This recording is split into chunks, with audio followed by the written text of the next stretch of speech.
बहू या नौकरानी, दिल छू लेने वाली कहानी। आज बबीता अपनी बहन से फोन पर बात कर रही थी। तब उसे पता चला कि वह अपने बच्चों की छुट्टियों के बाद मायके आ रही है। तब उससे भी पूछा, दीदी तुम भी आ रही हो क्या? आ जाओ, हम दोनों साथ रह लेंगे। तब बबीता ने कहा, मुझे सासू माँ जी से बात करनी होगी। तभी उसकी सासू माँ करुणा जी की आवाज़ आई। बोली, बहू कब तक फ़ोन पर लगी रहोगी? आज चाय मिलेगी कि ना मिलेगी? शाम का समय था। फिर जब वह चाय बनाकर लाई तब सासू माँ बोली, अरे बहू तेरा चेहरा पढ़ सकूँ मैं? कोई बात करनी है क्या? तेरा चेहरा देखकर लग रहा है जैसे कुछ पूछना चाहे है पर बोल ना रही है। क्या बात है? तब बड़ी हिम्मत करके वह बोली, माँ जी मेरी बहन मायके आ रही है, मैं भी चली जाऊँ? पिछली बार भी उसके साथ नहीं रह पाई थी। इतना सुनते ही वह बोली, अरे कितने दिन रहेगी वहाँ? तब वह कहती है, 5-6 दिन तो रह ही लूँगी। साल भर में एक बार ही मौका मिलता है। तब करुणा जी बोली, यहाँ घर का काम कौन करेगा? मुझसे अब ना होता है। तब बबीता ने कहा, माँ जी बाजू में कांता जो है वह काम कर लिया करेगी। इतना सुन बोली, वो कितना काम करेगी? उसके इस प्रश्न को सुन बबीता बोली, माँ जी वह बर्तन और कपड़े तो कर ही लेगी। झाड़ू रोज सुबह बस लगवा लेना।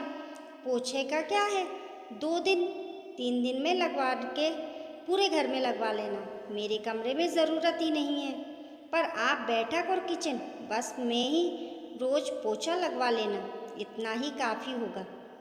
फिर उसकी सासू माँ बोली, अच्छा चली जा, पर तू जितने कपड़े टंगे हैं और एक्स्ट्रा कपड़े टावल चादर वगैरह हैं वो सब धुलकर ही जाना।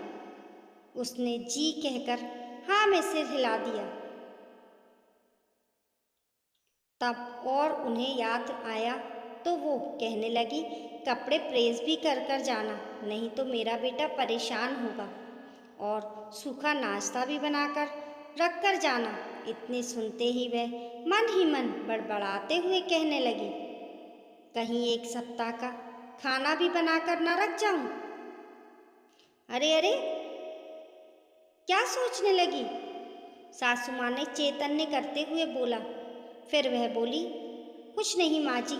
अंदर जाते हुए बबीता बड़बड़ करते हुए बोलने लगी, नाम के अनुरूप तो करुणा ही नहीं है।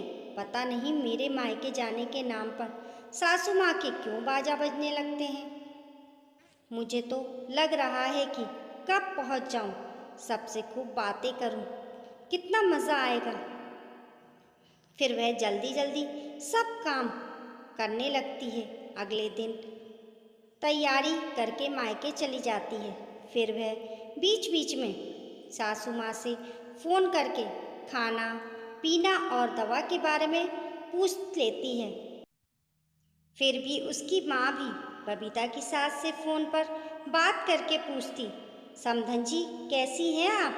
तब वो कहती, अरे बहन जी कैसी हूँ पूछ रही हैं आप? बस अभी अभी काम से फुर्सत हुई हूँ। अब कब भेज रही हो बबीता को? मेरे से कोई काम ही नहीं होता।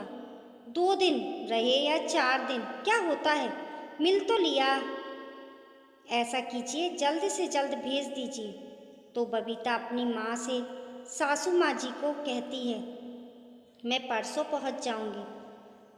अब मायके में वह अपनी माँ से कहती, माँ मेरी सास ऐसी क्यों है? 2-4 दिन काम क्या करना पड़ रहा है तो उन्हें बड़ी परेशानी हो रही है। एक आप हैं जो उसी उम्र में होकर भी इतना काम करती हैं। अब 8 दिन बाद बबीता जैसे ही घर में पहुंचती है तो माँ जी कहती हैं, आ गई आराम करके। एक मैं हूँ जो घर में इतनी परेशान हुई हूँ। मेरी कमर तो काम के मारे अकड़ गई।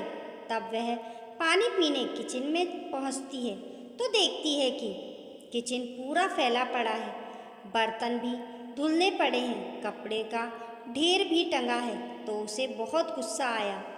ये सब देखकर वह माँ जी से पूछती है, अरे माँ जी, इतने सारे बर्तन झूठे क्यों पड़े हैं?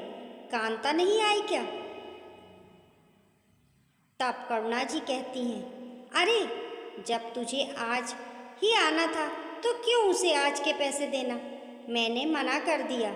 तब वह कहती, माँ जी मैं सफ़र से अभी आई हूँ, तो क्या सीधे काम में लग जाऊँ? पानी भी पीना है तो पहले ग्लास मांजूँ, फिर पानी लूँ। ऐसा भी क्या पैसे बचाना माँ जी? वह कांच के ग्लास को धुलकर पानी पी लेती है। अब चाय पीना हो तो करुणा जी को इतना भी नहीं हुआ कि बहू को 1 कप चाय बना कर दे। वह मन में बड़बड़ाकर चाय का डंका सिंक से निकालकर साफ करती है और चाय बनाकर माँ जी को देते हुए कहती है, माँ जी एक दिन और कांता से काम करवा लेती तो क्या हो जाता? वैसे ही मुझे तो सारे काम करने ही हैं। अरे तू समझती ना है, एक दिन के 200 रुपये लेती, इसलिए मना कर दिया। तब वह चाय पीकर किचन में जाकर और कहने लगती है, ओखली में सिर दिया है तो पिटना तो पड़ेगा ही, और वह किचन समेटने लगती है। दोस्तों, हम कहीं से आते हैं तो तुरंत काम करने का मन नहीं होता है, चाहे 2 घंटे के लिए कहीं क्यों ना गए हों। खासकर सफ़र से लौटे तो लगता है कि कोई चाय पानी तो दे दे। सासू माँ जैसी क्यों नहीं होती हैं? ऐसी बहुत से घर की कहानी होती है। एक तरफ मायके जब पहुँचो तो माँ कितना कुछ सोचती है कि बेटी को ये खिलाऊंगी वो खिलाऊंगी, पर सास माँ भले ही ना बने पर परेशान तो ना करे। आखिर सासू माँ जैसी क्यों नहीं होती है?